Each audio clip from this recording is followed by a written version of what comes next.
LEI THAN KYAW, Myanmar Reuters Some 1,000 Rohingya Muslims desperate to leave Myanmar are camped on this exposed, sunbaked beach on the Bay of Bengal waiting for a boat to carry them to sanctuary in Bangladesh.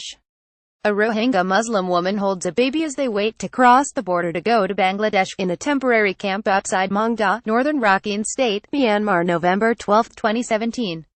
REUTERSWa LoneHaving kept northern parts of Rakhine State virtually off-limits since it launched a counterinsurgency operation there in late August. Myanmar's military made a rare show of openness on Sunday by taking foreign journalists to see one of the beaches from which Rohingya are trying to escape. Well over 600,000 Rohingya have fled to Bangladesh to find shelter in the refugee camps, the living victims of what a top UN official has called ethnic cleansing. Myanmar, a mostly Buddhist country, has denied such accusations, insisting the military's clearance operation was necessitated by national security concerns after Rohingya militants attacked 30 security posts in northern Rakhine on August 25. For the Rohingya at LEI THAN KYAW, some 5 kilometers south of the mouth of the NAF River, the beach is a kind of purgatory. Muhammad Idnu, a 19-year-old laborer, sold his house and belongings, but he and his family have spent everything surviving for the past 2 months and have no money to pay the $50 a head that boatmen are demanding to take them to Bangladesh. "I don't want to go back to my village because there is nothing for us," Idnu told Reuters. "We cannot survive." Some have been stuck there for over a month, sweltering under the plastic sheeting used to make tents and existing on handouts proved by the Myanmar Red Cross Society. Others came just a few days ago, a sign that the flight of the Rohingya to Bangladesh is far from over.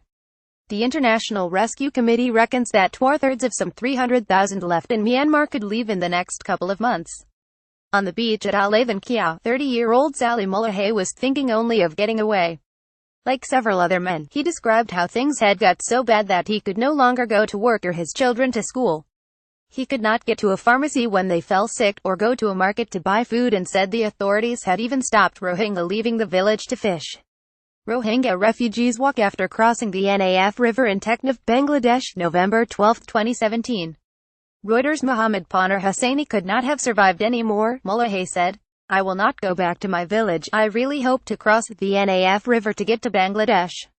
Tillerson Cumming Myant Kyaw, a police lieutenant colonel, said his officers were leaving the Rohingya on the beach alone, and were not intervening when boats came to pick them up.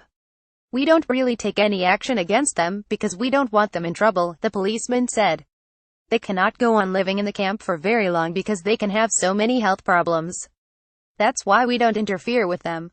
Rohingya, among the hundreds who reached Bangladesh on rickety boats and rafts late last week, told Reuters they had left thousands of others behind in miserable conditions on the Panuang Pingi beach, at the mouth of the NAF. The military-arranged media trip did not extend that far up the coast.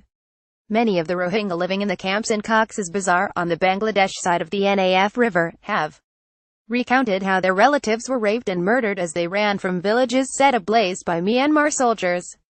Aung San Suu Kyi, the de facto leader of Myanmar's less than 2-year-old civilian government, has said any allegations of atrocities need substantiating and should be investigated.